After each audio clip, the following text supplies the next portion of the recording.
Hey guys, it's Andy Fry, author of The Consultant's Code. In this show, we're going to talk about the four pillars of the Consultant's Code, which makes up the four sections of the book. But first, I want to just start you off with a little story. So it was around 2006. I was working at a client, and we were doing an Oracle implementation. And one of the employees was considering leaving the company, the client's company. And so he and I were talking, and I said to him, look, you'd make a really good consultant. And he responded back to me and he said, yeah, but Andy, I don't know anything about Oracle. And so this is where I started to kind of think about what makes up a good consultant. And I went back and I thought about all the things that made up good consultants. And I came back to the gentleman and I said to him, you don't need to know anything about Oracle. You could learn that. Technical skills can be learned. But there are other characteristics and qualities that a good consultant has. And I told him, that's intelligence, effort, likability, and intent. So those became the four pillars of the Consultant's Code. And this gentleman actually did go into consulting. He had a really great career and was really profitable, was billable, and his clients liked his work. He was really, really a good consultant.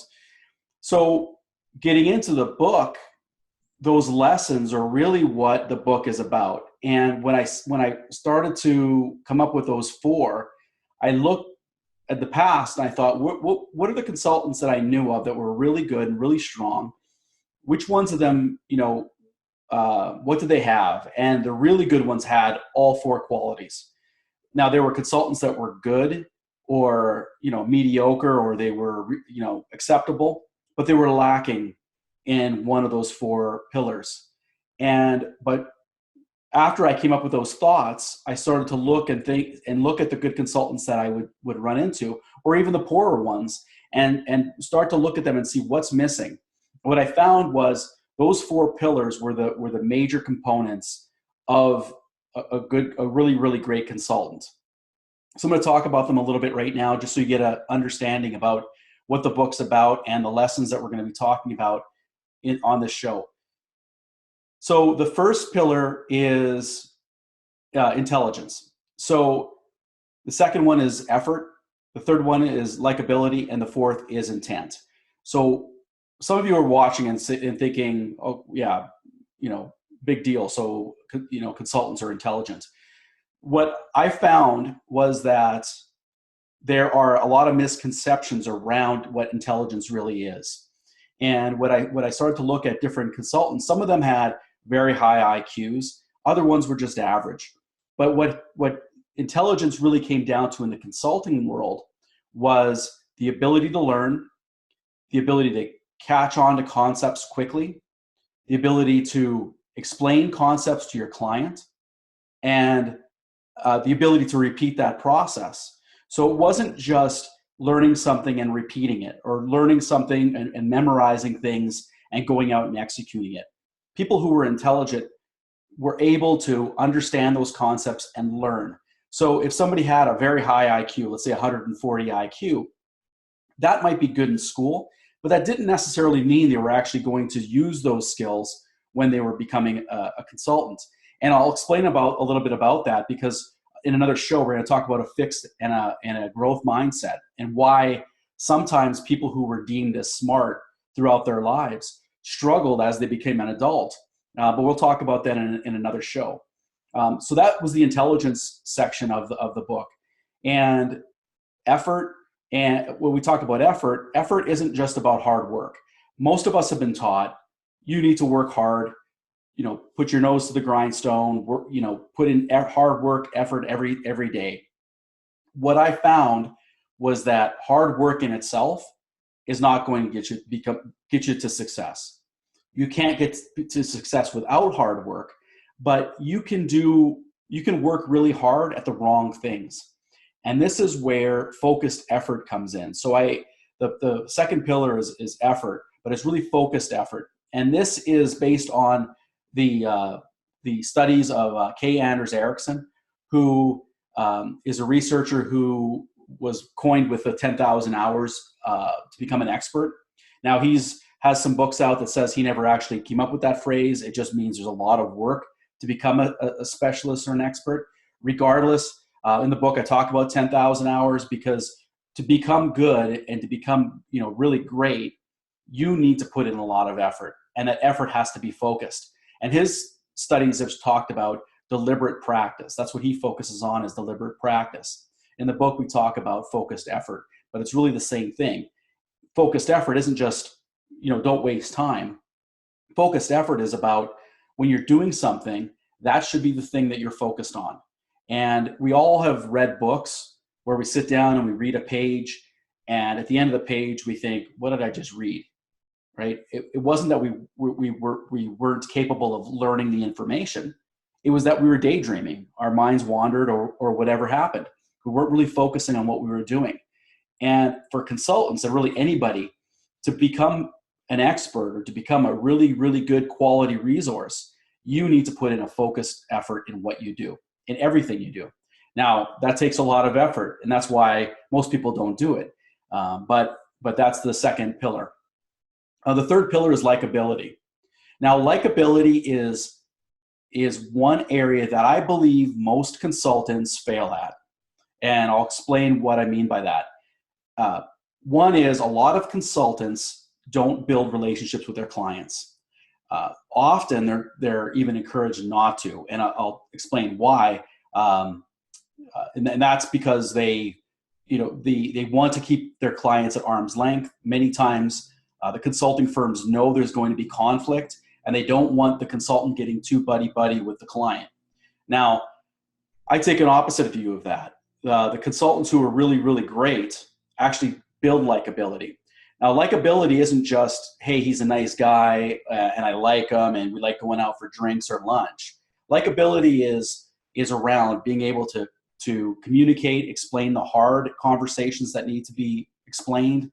It's about likability is also around being able to fit into a client, understanding their cultures, understanding other human beings, showing empathy. There's a lot of things around likability that I think most consultants, or a lot of consultants, end up ignoring. And this is often due to the fact that a lot of consultants view their work as transactional. And we're going to talk about that again in a future show, but just to hit on it a little bit, when you're looking at a transactional relationship, you're looking at just delivering what the client wanted. That's it. Now, the client does want what they ask for. That's a given. However, there are other things that human beings want, and that one of them is relationships. They want to have a connected relationship. Transactional type of thinking does not focus on relational type of thinking or relationship thinking that builds likability. And likability takes effort. There's no doubt about it. It takes effort. And some people have learned it throughout their lives. Other people need to learn it. The other thing with likability is it can come off sleazy if you're not genuine about it. So if you try to fake it, you see right away. So that's the third pillar. And the fourth pillar is intent.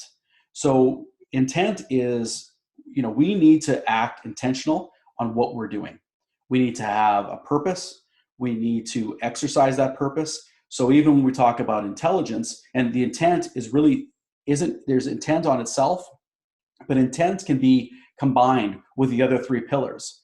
When you go to learn something new, there must be a reason you're learning something new. Often, again, consultants will sometimes go and jump on the latest trend and start learning a bunch of new stuff. And it might be interesting. It might be something that you'd like, but the question is this going to serve your career? If you enjoy it, hey, great, go learn it. But if it's not part of your learning plan or your process of becoming a greater consultant, to go out and learn a bunch of other new information that it may just be information just, because it's interesting. It may not be something you want to spend your time on. Now, I'm not telling people to not learn interesting stuff, because I read stuff that really doesn't pertain to me as a consultant. However, what I'm talking about is doing it with intent. If you're choosing to learn that, then know you're choosing to learn it. Know you're choosing to spend your time doing that. Effort, the same thing. when you're spending extra hours, there must be a reason you're putting in extra hours.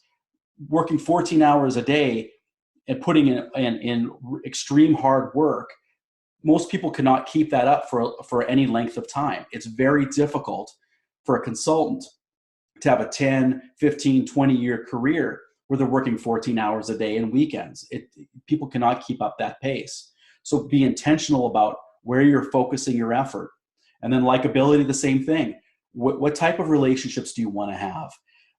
Do they fit? What type of relationships do you need to purge? People do you need to purge from your life that may be actually taking away from you? These are the kind of things we're going to talk about because these are the things that actually make a consultant great. Also, we talk about them being pillars, mainly because they are the pillars where the foundation is going to be built. So these qualities are qualities that have to continually be maintained, just like the structures of a building, they need to be maintained. But the foundation and the structure and everything that goes inside of that facility, our lives, our careers, that is based on these pillars. So this is really the building blocks for having a fantastic career. So again, I'll just cover them quickly again. The 4 pillars: intelligence, effort, likability, and intent. We're going to cover that over the course of these shows, and we'll be jumping into a lot of detail on these topics, but trying to keep these shows fairly short so that you can put these into place. Again, the purpose of all of these shows is it's all about making you great. So I hope you enjoyed this show. It's, again, the building block for future shows. And if you come back and watch it, come back and see this one again, or I hope you watch future shows and you get a lot out of it. So subscribe. You'll get this to your email, or subscribe to the show and follow these shows because it's helpful. It helped my career, and I picked a lot of pieces from a lot of different consultants who've had fantastic careers. So thank you. If you enjoyed this video, please subscribe. And if you'd like to reach me, please contact me at andy@theconsultingplaybook.com. I'd love to read your comments.